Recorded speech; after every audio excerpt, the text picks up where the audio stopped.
A little more than a week after a deadly B-17 plane crash at Bradley Airport, flights begin tomorrow on another B-17 at Barnes Airport in Westfield. Good Thursday afternoon, everyone. I'm Chris Pisano. And I'm Beth Ward. These vintage plane rides come after that crash that killed 7 people and injured 7 more. Western Mass News reporter Audrey Russo joins us now live with more. Audrey? The flights beginning tomorrow are in the same type of plane that crashed at Bradley last week. They can accommodate the same number of paying customers per flight. That's 10 per flight. But the organizers of this event and this tour say that they acknowledged the tragedy last week, but that they're working to make sure the aluminum overcast is as safe as it can possibly be for the dozens of people still signed up to take the flight. Moving around the plane, reps with the Experimental Aircraft Association say they're constantly inspecting the aluminum overcast B-17.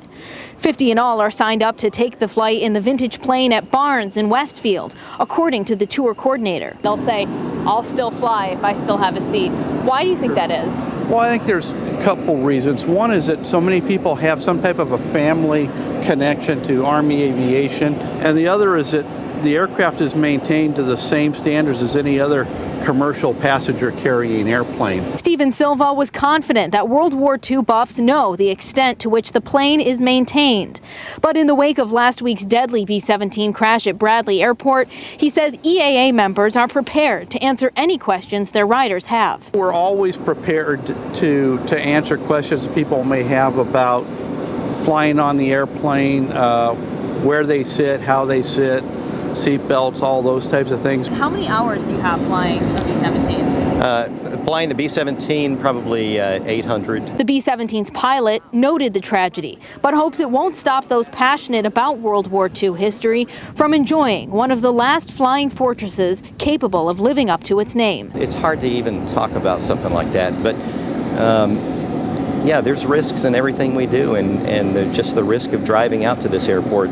Statistically, if you just look at it statistically, it's probably a higher risk. One of the event volunteers says he believes in the safety of the aluminum overcast. The maintenance these aircraft undergo is incredible. It's extensive, it's severe, and to have an incident that happened a week ago, it's really an unusual event. Even as others have doubts. If offered a seat, I will go.